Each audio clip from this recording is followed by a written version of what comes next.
नमस्कार दोस्तों, मैं कपिल वर्मा मीडिया टुडे के इस प्लेटफॉर्म में आप सभी का स्वागत करता हूं।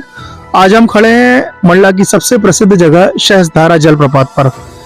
ये वह सहस्त्रधारा है जिसके लिए कहावत है कि भगवान सहस्त्रबाहु ने हजारों हाथों से सहस्त्रधारा में मां रेवा को रोकने की कोशिश की गई थी, जिसके बाद खंड खंड होकर यहाँ पर हजारों सहस्त्र के रूप में धाराएं निकल गई, जिसे हम सहस्त्रधारा कहते हैं। किसी भी तरह की सुख सुविधाएं नहीं थी।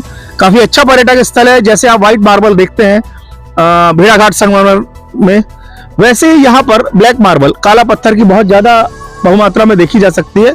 पर चूंकि कुछ विकास की व्यवस्थाएं नहीं थी, इसलिए यहाँ लोगों का भ्रमण में रुचि नहीं थी। कुछ चंद एक नाव चलती थी। आज कुछ समय से बोटिंग चालू की गई है, जिसमें भी शासन प्रशासन की कोई खास रुचि नहीं थी।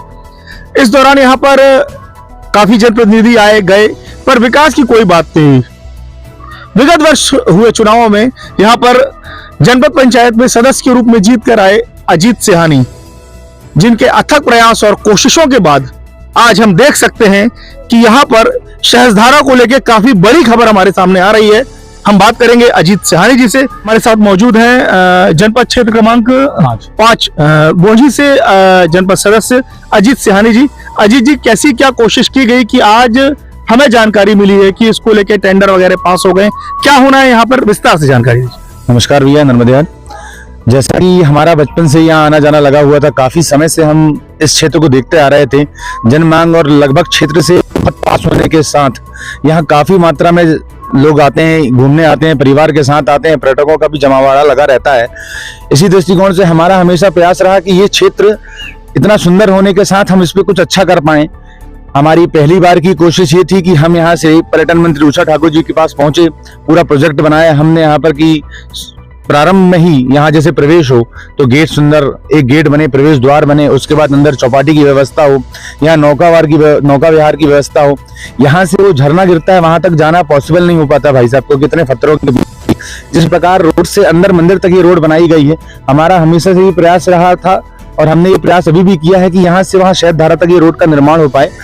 अच्छी मात्रा में यहाँ पर क्षेत्र से दर्शक आना हो सके उनका। और उनके साथ साथ हमारे ग्राम पंचायत गोंजी के ऐसे बहुत सारे बेरोजगार लड़के हैं जिनको उस चीज पर रोजगार प्रदान कर पाए, जैसा कि स्टैंड में हो चाहे चौपाटियों में हो, यही प्रयास है।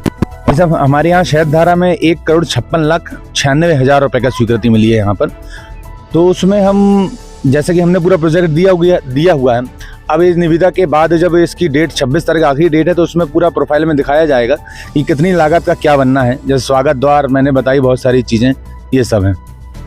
यहाँ पे एक मेला काफी बड़ा लगता है, सहस्त्रधारा की मड़ई जिसको कहा जाता है।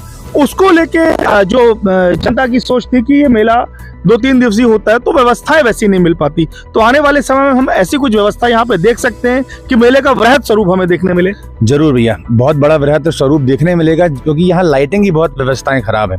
यहाँ लाइट है नहीं। हमने सोलर के लिए, हाई मार्क्स के लिए भी उनको बोला गया है।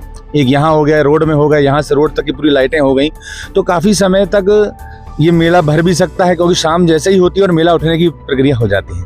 क्या माना जाए, कब तक हम सहस्त्रधारा को एक विहंगम सहस्त्रधारा के रूप में देख पाएंगे?